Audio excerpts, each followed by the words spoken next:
മദ്യനയ അഴിമതി കേസിൽ ദില്ലി മുഖ്യമന്ത്രി അരവിന്ദ് കെജ്രിവാളിന് ഇന്ന് നിർണായകമാണ്. എൻഫോഴ്സ്മെന്റ് ഡയറക്ടറേറ്റിന്റെയും CBIയുടെയും ഒക്കെ അന്വേഷണം നേരിടുകയാണ് അരവിന്ദ് കെജ്രിവാൾ. ഈ അറസ്റ്റും കസ്റ്റഡിയും ചോദ്യം ചെയ്തുകൊണ്ടുള്ള അരവിന്ദ് കെജ്രിവാളിന്റെ ഹർജി ഇന്ന് ഹൈക്കോടതി വീണ്ടും പരിഗണിക്കുന്നുണ്ട്. മാപ്പ് സാക്ഷികളായവരുടെ മൊഴിയുടെ അടിസ്ഥാനത്തിലുള്ള അറസ്റ്റ് നിയമവിരുദ്ധമാണ് എന്നാണ് കെജ്രിവാളിന്റെ വാദം. കെജ്രിവാൾ നേരിട്ട് 5 മിനിറ്റ് കൊണ്ട് ഈ വാദം കഴിഞ്ഞ തവണ ഹൈക്കോടതിയിൽ അവതരിപ്പിക്കുകയും ചെയ്തു. ഹർജി എതിർത്ത് എൻഫോഴ്സ്മെന്റ് ഡയറക്ടറേറ്റ് സത്യവാങ്മൂലം നൽകിയിട്ടുണ്ട്. അതായത് എൻഫോഴ്സ്മെന്റ് ഡയറക്ടറേറ്റ് പറയുന്നത് പുറത്തുവിടാൻ കഴിയില്ല എന്നാണ്. എന്നാൽ മുഖ്യമന്ത്രിയായി തിഹാർ ജയിലിൽ തുടരുന്ന ആദ്യത്തെ മുഖ്യമന്ത്രിയാണ് അരവിന്ദ് കെജ്രിവാൾ എന്നതും പ്രധാനപ്പെട്ട കാര്യം. ശരത് കെ ശശി ചേരുന്നു. ശരത് കെ ശശി, പ്രചരണം അതിൻ്റെ അടുത്ത ഘട്ടത്തിലേക്ക് പോകുന്നു. ആദ്യഘട്ട പോളിംഗിലേക്കുള്ള പ്രചരണം ശക്തമായി കൊടുമ്പിരി കൊണ്ടിരിക്കുമ്പോഴാണ് അരവിന്ദ് കെജ്രിവാൾ എന്ന ആം ആദ്മി പാർട്ടിയുടെ നേതാവും മുഖ്യമന്ത്രിയും ജയിലിൽ കഴിയുന്നത്. ഇന്ന് നിർണായകമാണ് അരവിന്ദ് കെജ്രിവാളിന്.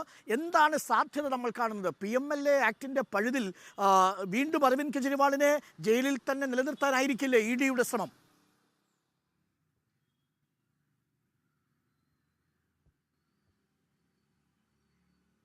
അരുൺകുമാർ, എൻഫോഴ്സ്മെന്റ് ഡയറക്ടറേറ്റിന്റെ സത്യവാങ്മൂലത്തിൽ നിന്ന് അങ്ങനെ തന്നെയാണ് മനസ്സിലാക്കേണ്ടത്. ഒരു കാരണവശാലും ഈ ഒരു ഘട്ടത്തിൽ കസ്റ്റഡിയിൽ നിന്നും അരവിന്ദ് കെജ്രിവാളിനെ മോചിപ്പിക്കാൻ വേണ്ടി പറ്റുന്ന സാഹചര്യമില്ല എന്നതാണ് എൻഫോഴ്സ്മെന്റ് ഡയറക്ടറേറ്റ് കഴിഞ്ഞ ദിവസം നൽകിയ സത്യവാങ്മൂലത്തിൽ വ്യക്തമാക്കിയിരിക്കുന്നത്. ദില്ലി മുഖ്യമന്ത്രി അരവിന്ദ് കെജ്രിവാളിനെ കഴിഞ്ഞ 21-ാം തീയതിയാണ് അറസ്റ്റ് ചെയ്യുന്നത്. തൊട്ടു പിന്നാലെ തന്നെ അദ്ദേഹം ഡൽഹി ഹൈക്കോടതിയിൽ ഹർജി നൽകി. ഈ ഹർജിയിൽ ചൂണ്ടിക്കാണിക്കുന്നത് തന്റെ അറസ്റ്റും അതിനുശേഷമുള്ള കസ്റ്റഡിയും നിയമവിരുദ്ധമാണ് എന്നതാണ്.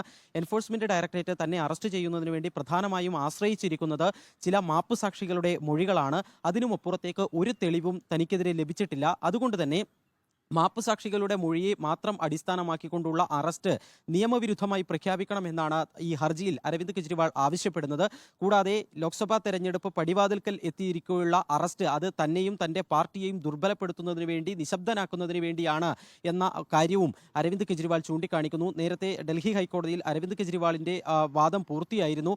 ഇന്ന് പ്രധാനമായും എൻഫോഴ്സ്മെന്റ് ഡയറക്ടറേറ്റ് ആയിരിക്കും അരവിന്ദ് കെജ്രിവാളിൻ്റെ ഹർജിയെ എതിർത്തുകൊണ്ടുള്ള വാദം ഉന്നയിക്കുക. അതിൽ എൻഫോഴ്സ്മെന്റ് കഴിഞ്ഞ ദിവസം നൽകിയ സത്യവാങ്മൂലത്തിൽ ചൂണ്ടിക്കാണിക്കുന്ന കാര്യം അന്വേഷണവുമായി ഒരു തരത്തിലും കെജ്രിവാൾ സഹകരിക്കുന്നില്ല എന്നുള്ളതാണ്. കഴിഞ്ഞ 21-ാം തീയതി വരെ 9 തവണ കെജ്രിവാളിന് സമൻസ് അയച്ചു. ആ 9 തവണ സമൻസ് അയച്ചിട്ടും ചോദ്യം ചെയ്യലിന് വരാൻ തയ്യാറാകാത്ത സാഹചര്യത്തിലാണ് അറസ്റ്റിലേക്ക് നീങ്ങിയത് എന്നാണ് എൻഫോഴ്സ്മെന്റ് ഡയറക്ടറേറ്റ് ചൂണ്ടിക്കാണിക്കുന്നത്.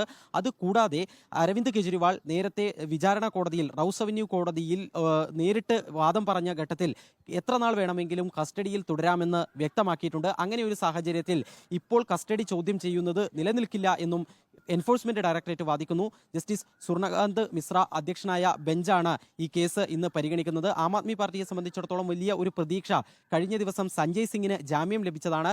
സഞ്ജയ് സിംഗിൽ നിന്നും പണം കണ്ടെടുക്കാൻ വേണ്ടി പറ്റിയിട്ടില്ല എന്നായിരുന്നു സുപ്രീം കോടതി നിരീക്ഷിച്ചിട്ടുള്ളത്. അരവിന്ദ് കെജ്രിവാളിന്റെ കാര്യത്തിലും സമാനമായ സാഹചര്യമാണ് ഉള്ളത്. അതുകൊണ്ട് വൈകാതെ തന്നെ ലോക്സഭാ തെരഞ്ഞെടുപ്പ് പോളിംഗിന് മുൻപ് തന്നെ കെജ്രിവാളിന് ജയിൽ മോചനത്തിന് വഴിയൊരുങ്ങും എന്ന പ്രതീക്ഷയാണ് ആം ആദ്മി പാർട്ടി വെച്ചു പുലർത്തുന്നത്.